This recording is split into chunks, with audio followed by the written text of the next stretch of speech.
बहू कहाँ मर गई? अंदर से आवाज़, जिंदा हूँ माँ जी। तो फिर मेरी चाय क्यों नहीं अभी तक आई? कब से पूजा करके बैठी हूँ, ला रही हूँ माँ जी। बहू चाय के साथ भजिया भी ले आई। सास ने कहा, तेल का खिलाकर क्या मारेगी? बहू ने कहा, ठीक है माँ जी, ले जाती हूँ। सास ने कहा, रहने दे, अब बना दिया है तो खा लेती हूँ। सास ने भजिया उठाई और कहा, कितनी गंदी भजिया बनाई है तुमने। बहू, माँ जी मुझे कपड़े धोने हैं, मैं जाती हूँ। बहू दरवाजे के पास छिपकर खड़ी हो गई। सास भजिया पर टूट पड़ी और पूरी भजिया खत्म कर दी। बहू मुस्कुराई और काम पर लग गई। दोपहर के खाने का वक्त हुआ। सास ने फिर आवाज़ लगाई, कुछ खाने को मिलेगा? बहू ने आवाज़ नहीं दी।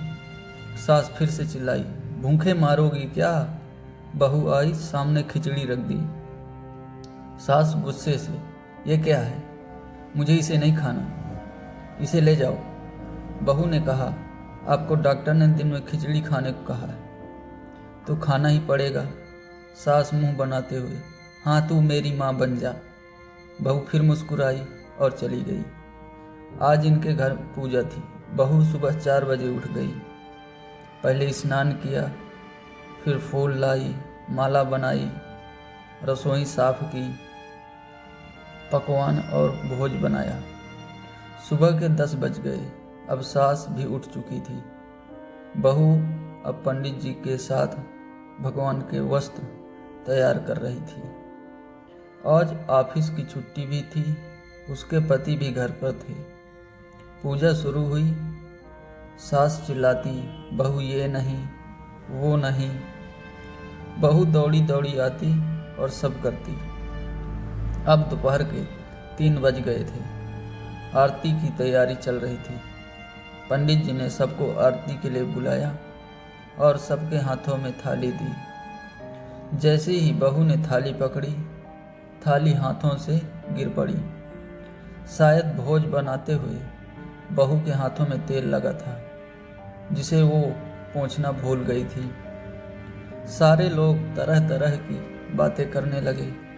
कैसी बहू है, कुछ नहीं आता, एक काम भी ठीक से नहीं कर सकती, ना जाने कैसी बहू उठा लाए, एक आरती की थाली भी नहीं संभाल सकी। उसके पति भी गुस्सा हो गए, पर सास चुप रही, कुछ नहीं कहा, बस यही बोल के छोड़ दिया, सीख रही है, सब सीख जाएगी। धीरे धीरे अब सबको खाना परोसा जाने लगा। बहू दौड़ दौड़ के खाना देती, फिर पानी लाती। करीब 70-80 लोग हो गए थे। इधर 2 नौकर और बहू अकेली थी।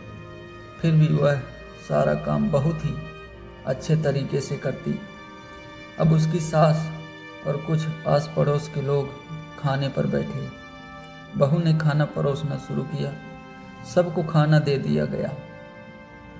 जैसे ही पहला निवाला सास ने खाया, तुमने नमक ठीक नहीं डाला, एक काम ठीक से नहीं करती, पता नहीं मेरे बाद कैसे ये घर संभालेगी।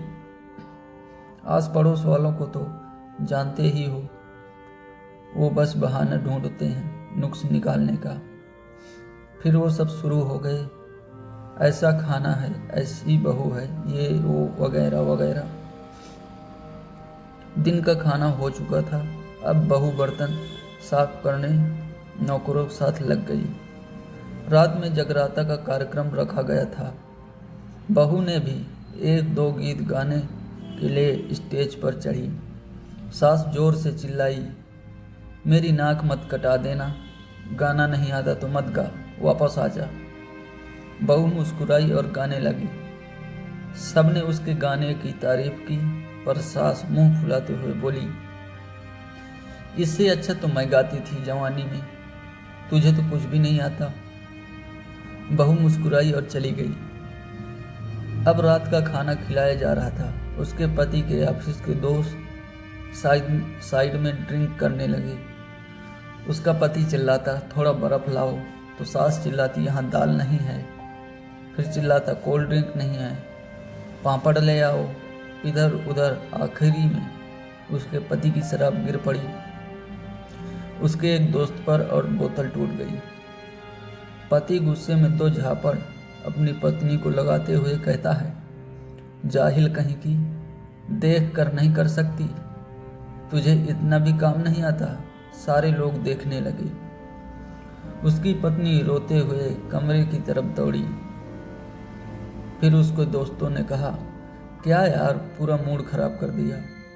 यहाँ नहीं बुलाया होता और कहीं पार्टी कर लेते। कैसी अनपढ़ गंवार बीवी लाया, इसे तो मेहमानों की इज्जत और काम करना तक नहीं आता। तुमने तो हमारी बेइज्जती कर दी।